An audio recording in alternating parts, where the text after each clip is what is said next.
In the end, it came down to fractions of a percent. The top two of 13 cars in Australia's Best Drivers Car 2016 were separated by a hair's breadth. In fact, the winning margin was just 1 point out of a possible maximum total of 520. BMW's M2 is Australia's Best Drivers Car for 2016, but the sub-100k turbocharged 6-cylinder pocket rocket was pushed to the very edge by a car 2.5 times its price, and with a pedigree that's impeccable, the Porsche 911 Carrera S. It's telling that even at that premium, the 911 came so close. Australia's Best Drivers Car is not about kilowatts or even ultimate lap times.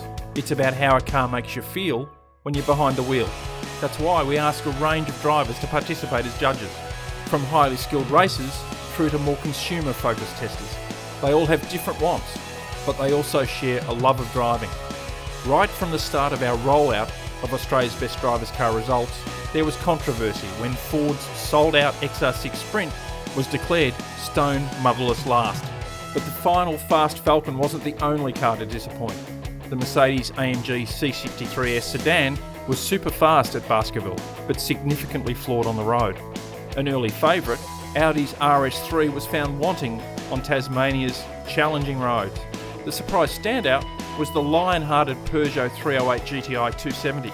The smallest capacity engine in our fleet powered the car towards the top of the pack for some. Holden's Commodore SSV Redline made the judges shake their heads in amazement of its sheer competence and balance across all of Australia's Best Drivers Cars disciplines. And although dollars aren't necessarily a decider, every judge suggested the SSV edged out Mazda's MX-5 on a bang-for-buck basis. It also beat its supercharged HSV counterpart and Ford's wonderfully charismatic pony car, the Mustang. While not able to ascend to the overall performance levels of the Pug, our other hot hatches in the shape of the Mini John Cooper Works and Renault Sport Clio RS220 Trophy were both barrels of fun.